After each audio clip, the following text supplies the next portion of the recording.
time.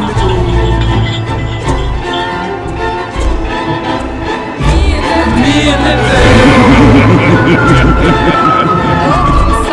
Walking side by side.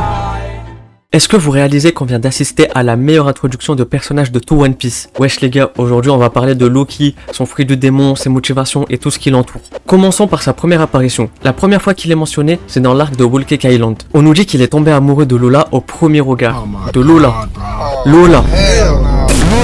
Enfin bref, il l'a demandé en mariage, sauf qu'elle a totalement refusé et elle s'est enfuie. En vrai, une sacrée humiliation pour Loki. Mais si on voyait les choses d'un autre angle, et si Loki n'était jamais tombé amoureux et c'était uniquement une stratégie pour s'approcher de Big Mom? Maintenant vous allez me demander pourquoi il voudrait se rapprocher de Big Mom. À ça, il y a trois possibilités. La première, c'est que ce soit un objectif de vengeance. Personne à Elbaf a oublié le carnage et le meurtre que Big Mom a fait. Loki, qui a peut-être plus d'ego et de fierté que les autres, souhaiterait se venger et laver l'honneur d'Elbaf. La seconde possibilité, c'est que ce soit lié à son désir de détruire le monde. On peut pas connaître son plan entier, mais avoir Big Mom et tout son équipage en allié, ça peut forcément lui servir. La troisième possibilité, elle est politique. Si on se base sur la mythologie, Loki fait partie d'une grande fratrie. Il a forcément des frères et sœurs et il ne peut pas être fils unique. Donc il n'est pas le seul prétendant au trône d'Elbaf pour en devenir roi.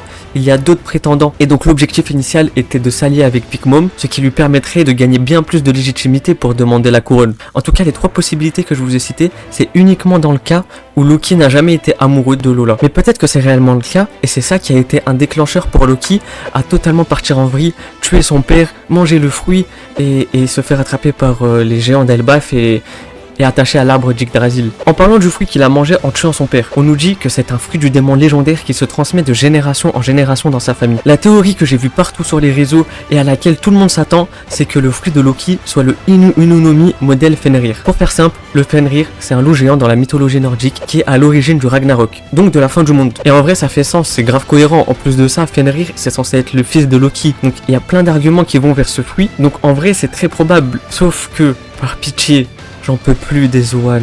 Il n'y a que ça depuis Wano. On a eu l'équipage de Kaido qui est fait uniquement de Zoan. Kaido lui-même, Yamato, Marco, Luffy qui finalement a un Zoan depuis le début. On arrive sur Egghead, Lucci débarque. Puis le Korosei débarque et on a encore des Zoan. Vraiment, j'espère que c'est fini et qu'on va enfin avoir des pouvoirs plus intéressants comme ceux qu'on avait avec Trafalgar Law, Barbe Blanche, Barbe Noire. Mais du coup, si Loki n'a pas mangé le fruit du Fenrir, ça pourrait être quoi d'autre? Eh ben j'ai une petite théorie que je trouve vraiment pas mal. Et si Loki avait mangé le fruit de l'illusion? Un pouvoir qui lui permettrait de manipuler les perceptions et de tromper les gens.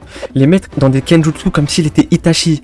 En fait, Itachi c'est l'exemple parfait du fruit que j'imagine. Les emprisonner dans leur propre imagination, dans des boucles comme avec le Tsukuyumi, leur faire revivre des événements tragiques, etc. Il y a plein d'autres possibilités qu'on peut faire avec ce fruit. Un autre exemple ce serait Mysterio dans Spider-Man Far From Home, qui manipule Spider-Man avec plein d'illusions. D'ailleurs, si ça se trouve, Luffy est déjà dans une illusion de Loki. Ce qui me fait dire ça, c'est que Zoro et Sanji ont rien ressenti concernant Loki. Et ça, c'est pas normal. Luffy devrait pas être le seul à ressentir l'aura de Loki. Et ça pourrait s'expliquer par le fait que Loki ait fait ressentir ça à Luffy uniquement parce qu'il est déjà dans son illusion. Et pour terminer, ça expliquerait pourquoi les géants ont eu besoin de tous s'unir pour l'arrêter. Si c'était juste un Zoan de loup, je vois pas comment il ferait galérer tout Elbaf. Et que s'il était libéré, ce serait une menace pour le monde entier. Alors qu'avec le fruit de l'illusion, là, il serait vraiment inarrêtable. Parce qu'on peut pas arrêter quelqu'un qu'on peut pas atteindre, surtout que ce fruit peut être sans limite. En tout cas, dites-moi ce que vous en pensez en commentaire, si vous avez d'autres théories, si vous n'êtes pas d'accord et s'il y a des points que j'ai oublié d'aborder, n'hésitez pas. Si vous avez kiffé, lâchez un like et abonnez-vous pour soutenir.